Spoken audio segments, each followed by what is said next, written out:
হে পৃথানন্দন, সেই বুদ্ধি হলো শতগুণ প্রকৃতির, যার দ্বারা জানা যায় কোনটা ভুল আর কোনটা সঠিক, কোনটাকে ভয় করা উচিত আর কোনটাকে ভয় করা উচিত নয়, কোনটায় বাধা আর কোনটায় মুক্ত। রজগুণ প্রকৃতির বুদ্ধি, যা ধর্ম অধর্ম, ন্যায় অন্যায় বিচারের পার্থক্য করতে বিভ্রান্ত হয়। যে বুদ্ধি অন্ধকারে আচ্ছন্ন হয়ে অধর্মকে ধর্ম এবং অসত্যকে সত্য বলে প্রমাণিত করে, সেই বুদ্ধি তমগুণ প্রকৃতির। গীতা অষ্টাদশ অধ্যায় শ্লোক সংখ্যা 30তম, 31তম ও 32তম শ্রীকৃষ্ণ উল্লেখ করেছেন, প্রবৃত্তিং চ নিবৃত্তিং চ কার্যকার্যে ভয়াভয়ে বন্ধং মোক্ষং চ যাবেত্তি বুদ্ধি সা পার্থ সাত্ত্বিকী। হে পার্থ, যে বুদ্ধির দ্বারা প্রবৃত্তি ও নিবৃত্তি, কার্য ও অকার্য, ভয় ও অভয়, বন্ধন ও মুক্তি, এই সকলের পার্থক্য জানতে পারা যায়, সেই বুদ্ধি সাত্ত্বিকী। জয়া ধর্মম ধর্মং চ কার্যং চাকার্যমেব চ অযথাবৎ প্রজানাতি বুদ্ধি সা পার্থ রাজসী। যে বুদ্ধির দ্বারা ধর্ম ও অধর্ম, কার্য ও অকার্য আদির পার্থক্য অসম্যক রূপে জানতে পারা যায়, সেই বুদ্ধি রাজসিকী।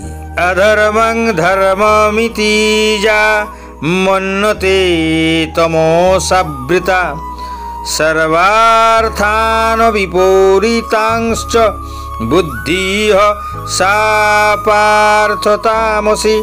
হে পার্থ, যে বুদ্ধি অধর্মকে ধর্ম এবং সমস্ত বস্তুকে বিপরীত বলে মনে করে, তমসাবৃত, সেই বুদ্ধি তামসিকী। আমাদের পছন্দগুলি আমরা স্বাধীনভাবে নির্ণয় করতে পারি, কিন্তু আমাদের সমূহ পছন্দের বিকল্পগুলি নির্ণয় করতে পারি না যে আমরা কত দূর পর্যন্ত পৌঁছতে পারব। আমরা সেই পথই পছন্দ করি যে পথে বেশি সংখ্যক মানুষ যাতায়াত করেছে, অর্থাৎ ভৌতিক ভোগের পথ, যা মায়ায় আবদ্ধ। উপযুক্ত বিকল্প পথটি, যে পথে খুব কম লোকই যাতায়াত করেছে, সেই পথ নির্বাচন করার জন্য বুদ্ধির বিচক্ষণ ক্ষমতার বিকাশের প্রয়োজন। অর্জুনকে উপদেশে শ্রীকৃষ্ণ বলেছিলেন বিবেক শক্তির প্রয়োগ করার জন্য। প্রথম দিকে অর্জুন তার দায়িত্ব পালনে অস্বীকার করেন, কারণ আত্মীয় স্বজনের প্রতি চরম আসক্তির কারণে তিনি কোনটা সঠিক আর কোনটা ব্যাঠিক তার নির্ণয়ে বিভ্রান্ত হয়েছিলেন। অর্জুন দুর্বলতা এবং ভয়ে ব্যথিত হয়ে নিজেকে শ্রীকৃষ্ণের কাছে সমর্পণ করেছিলেন এবং প্রার্থনা করেছিলেন যেন তাকে যথাযথ কর্তব্যের জ্ঞান প্রদান করেন। শ্রীকৃষ্ণ অর্জুনকে অতীন্দ্রিয় জ্ঞানের দ্বারা বিবেক শক্তি বিকাশে সাহায্য করেছিলেন। শ্রীকৃষ্ণ তাঁর চূড়ান্ত সিদ্ধান্ত ঘোষণা করে বলেন, হে অর্জুন, আমি তোমাকে সেই জ্ঞান প্রদান করছি যা সমস্ত রহস্যের মধ্যে সবচেয়ে গভীর। এই জ্ঞানকে গভীরভাবে মন্থন করে তুমি স্বাধীনভাবে সিদ্ধান্ত নিতে পারো যে তোমার কাছে কোনটা সঠিক এবং কোনটা বেঠিক। শতগুণ জ্ঞানের আলো দিয়ে বুদ্ধিকে আলোকিত করে, তাই সঠিক ও ভুল কর্ম এবং চিন্তার মধ্যে পার্থক্য করার ক্ষমতা রাখে। সাত্ত্বিক বুদ্ধি আমাদের বুঝতে সক্ষম করায় আমাদের কী ধরনের কর্ম ত্যাগ করা উচিত। এটি আমাদের ব্যক্তিত্বের ত্রুটিগুলির কারণ বুঝতে সাহায্য করে এবং সেগুলিকে দূর করার সহায়তা করে। ব্যক্তিগত আসক্তির কারণে রাজসিক বুদ্ধি মিশ্রিত হয়। অনেক সময় তারা স্পষ্ট দেখতে পায় যে কোনটা সঠিক এবং কোনটা বেঠিক, কিন্তু তবুও তাদের ব্যক্তিগত স্বার্থ বাধাগ্রস্ত হতে পারে। সেই ভয়ে নিজেদের বুদ্ধিকে কলুষিত এবং বিভ্রান্ত করে। উদাহরণস্বরূপ, কিছু লোক তাদের ব্যবসায় খুব দক্ষ এবং পাকা, কিন্তু পারিবারিক সম্পর্কের ক্ষেত্রে তাদের আচরণ খুবই কাঁচা এবং শিশু সুলভ।